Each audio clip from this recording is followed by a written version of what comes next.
Welcome back to MTG Burgeoning. That is your channel for all things magic. Welcome back to another episode of our longest running content series here on the channel, the Kitchen Table series. It returns with its 67th deck tech, and today we are going to dissect a Hogaak-Bridge deck.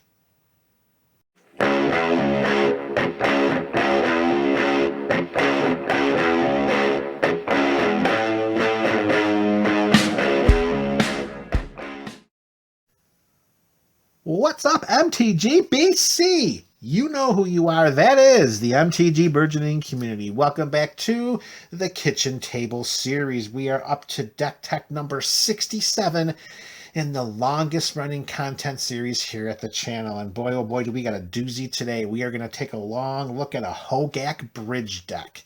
And let's get started with, as we generally do, the mana base. We're going to start off with 10 basic swamps. There they are. You can count them all if you want, but there's definitely 10 of them. 10 basic swamps. Next up, we are going to play with a full playset of Blood Crypt. Now, this is a Hogaak-Bridge deck. Hogaak is a Golgari hybrid creature. However, there is no green mana in this deck. This is a Rakdos build, and you're going to see exactly why as we get closer and closer to the conclusion of this deck tech. So 4 copies of our Rakdos Shockland. In addition to that, we are going to play with 4 copies of Dragonskull Summit. This is our Rakdos check land. It'll come into play untapped as long as we control a mountain or a swamp. And as you can see there, we've got 10 swamps and 4 swamp mountains thanks to our Blood Crypt, which is our Rakdos Shockland. So 4 copies of Dragonskull Summit. And lastly, we got 4 copies of Smoldering Marsh. This is a swamp mountain, so this will definitely count for our Rakdos checkland of Dragonskull Summit. This will enter the battlefield tapped unless we control 2 or more basic lands. Nearly half the lands included in this deck, 10 to 12, are basic swamps. So having Smoldering Marsh come into play untapped, the odds are slightly out of our favor, but that's not going to mean anything because with the way in which this deck is set up, we can hold back the Smoldering Marsh if needed, or we can still just put it into play tapped and do exactly what we want to do with this deck. That's the level of confidence we got when we're talking about this guy right here, Hogaak Arisen Necropolis. Yes, the mana base portion of this deck tech is now over, and we're moving to the big guy himself. Here we have Hogaak, which is 5 and 2 black for all intents and purposes as it stands with this deck, because, like I said earlier, this is a Rakdos build. It's 8/8. It has trample, but we can't spend mana to cast the spell. Hogaak has Convoke and Delve. So that's 2 different mechanics. Let's talk about each one separately. For Convoke, each creature we tap while casting this creature spell pays for 1 colorless mana of that creature's pays for 1 generic mana or 1 mana of that creature's color. So for this build, we want to make sure we're tapping black creatures in order to pay for those 2 black mana symbols to the right of the 5 generic mana symbol in Hogaak's mana value. Additionally, each card we exile from our graveyard will pay for 1 generic mana. That's the Delve part of the Hogaak creature. We may cast Hogaak Arisen Necropolis from our graveyard. And that's also important to know too, because you're going to see very shortly that this is a self-mill build. We've got 4 copies of Hogaak with the intentions of casting it as soon as we possibly can because of the self-mill build, the self-mill that we're installing into this deck, and getting Hogaak out on turn 2 is not out of the realm of feasibility. All right, so we mentioned that it's a Hogaak-Bridge deck. We've talked about Hogaak. Now let's talk about Bridge from Below. It's an enchantment for 3 black mana. Whenever a non-token creature is put into our graveyard from the battlefield, if Bridge from the Below is in our graveyard, we create a 2/2 black zombie creature token. When a creature is put into an opponent's graveyard from the battlefield, if Bridge from the Below is in our graveyard, then we have to exile Bridge from Below. So there's two components to this card that we need to talk about. First, we want Bridge from Below in our graveyard. We do not want to be casting this. We need this card in our graveyard, hence the self-mill theme.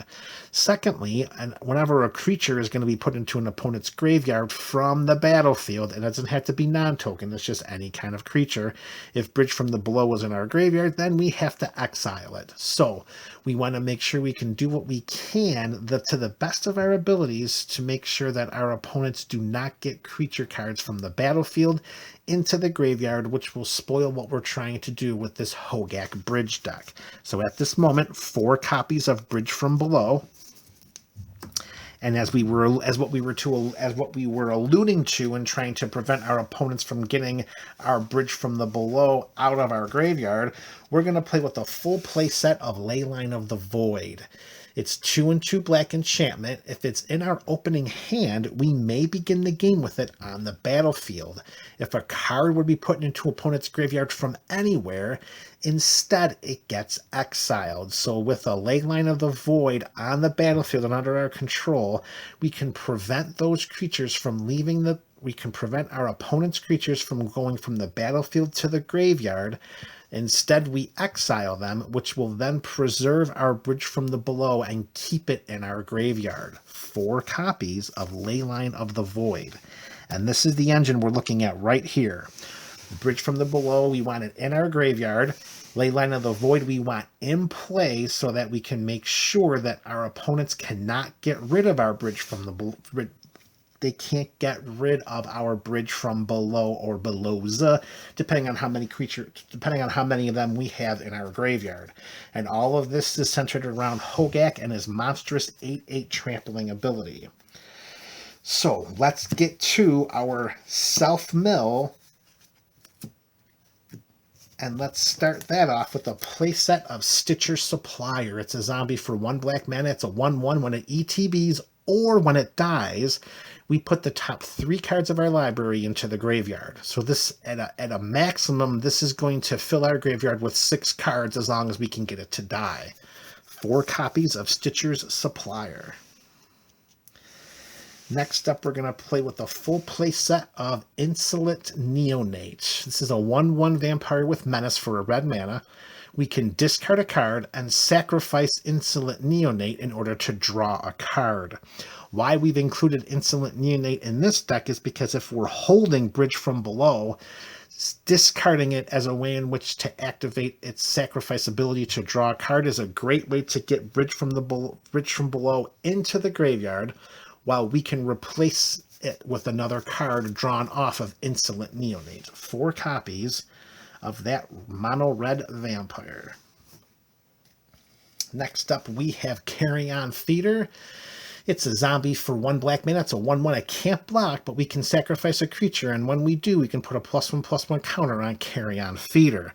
Having a sacrifice outlet is going to be very important because we want to make sure we can take advantage of Bridge from Below's creature token making ability, because whenever a non-token creature hits the yard, we get to create a 2/2 zombie creature token. 4 copies of Carrion Feeder. All right, so some more ways to get things into our graveyard. A full play set of Faithless Looting. 1 red mana at sorcery speed, draw 2 cards, and then discard 2 cards. And of course, we can flash this back for 2 and 1 red mana. Great ways to get Bridge from Below into the graveyard.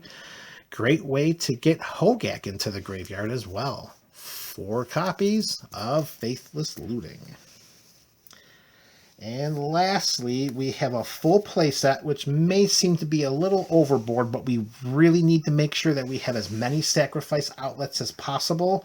And putting an artifact into play that only costs 2 generic mana has a lot more staying power than creatures that could very easily end up getting exiled, and then we're left with no ways to sacrifice creatures to get them into the graveyard in order to trigger our Bridge from the Below to create more and more zombie creature tokens.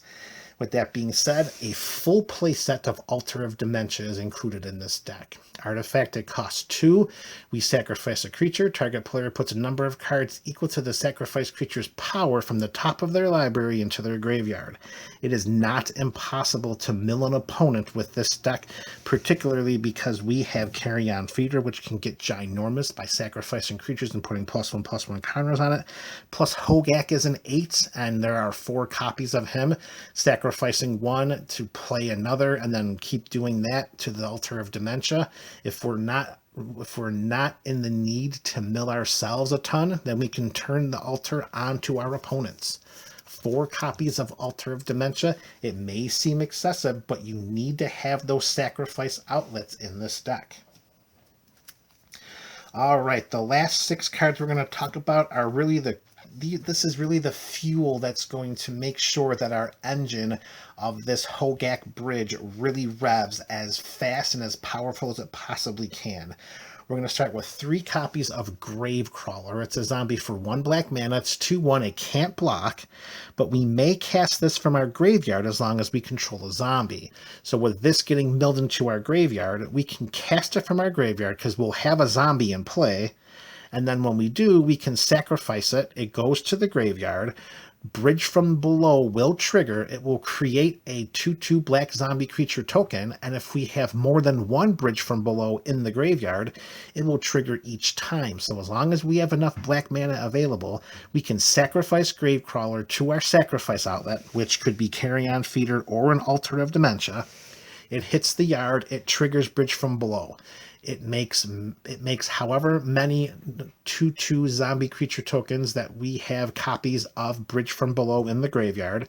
Tap a black mana, cast it from the graveyard, sacrifice it again, and that's only gonna, we're only going to stop doing that based upon how much black mana is available to us. 3 copies of Gravecrawler in this deck. And lastly, 3 copies to bring this deck tech to a close. We got 3 copies of Bloodghast. 2 black mana for 2/1 for a 2/1 Vampire Spirit. Of course, it can't block.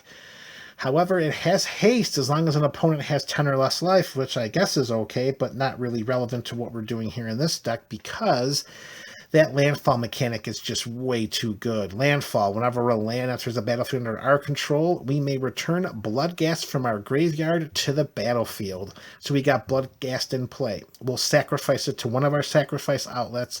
It triggers Bridge from Below. We play a land. All of our Bloodghasts come back. We sacrifice them again. We continue to create zombie creature tokens, and before you know it, it's completely spirals out of control, and we end up overwhelming the board with zombie tokens and Hogaaks and ginormous Carrion Feeders, and we just straight up overpower and outmaneuver our opponents. And there you have it, MTG BC. We have broken down a Hogaak-Bridge deck. Let me know your thoughts about this synergy in the comments section below. This is MTG Burgeoning, your channel for all things magic.